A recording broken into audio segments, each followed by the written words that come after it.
Hey guys, are you finished with your first draft of your novel, screenplay, short story, poetry, or anything else? Because I got you covered. In this video, I'm going to be going over the 5 big tips for self editing.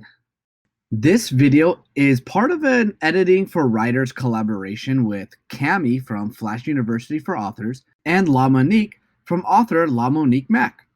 I'll have their links to those videos in the description below. There are editing tools out there if you can pay. But if you're looking to do it on your own, then you found the right video. So let's begin. Tip number 1, step away from the work you just completed. By stepping away and taking a break from your story, you're going to clear your mind so when you go to edit the story, your mind will be fresh and clear. So take that time to relax. Tip number 2, have someone proofread it. Proofreading is a huge part of any editing. If you know another writer or someone who loves to read, send it to them.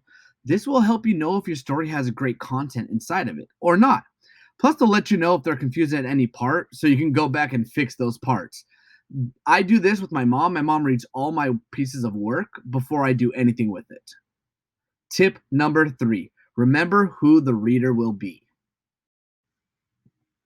If you know who your target audience is, then you'll know the language that you must adhere to.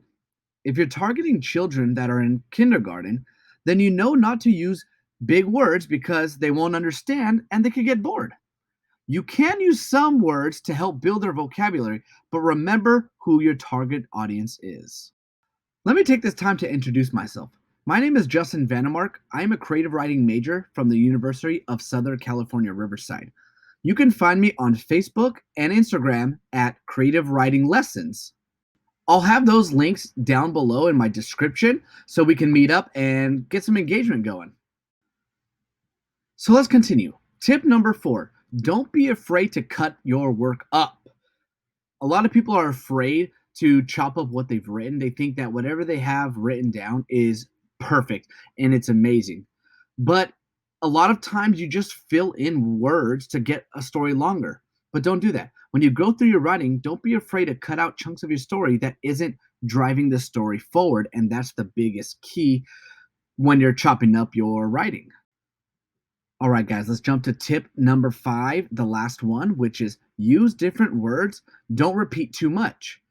You want to make sure you don't have many words repeated too close to each other. If you were to say, I'm going to go to the store, and then I'm going to go to get gas, and then I'm going to go home, you're using go way too many times. Simplify it down by using the thesaurus to help build your vocabulary. Use different words for go.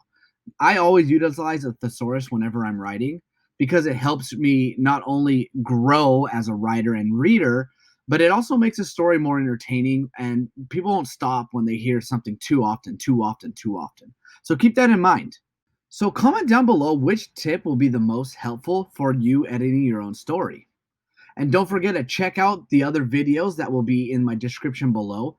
If you want to see any more tips and tricks of writing, watch some of my other videos. And thank you guys for watching. Don't forget to like and subscribe to my channel. So don't forget to click on either one of these videos to continue watching and learning more about creative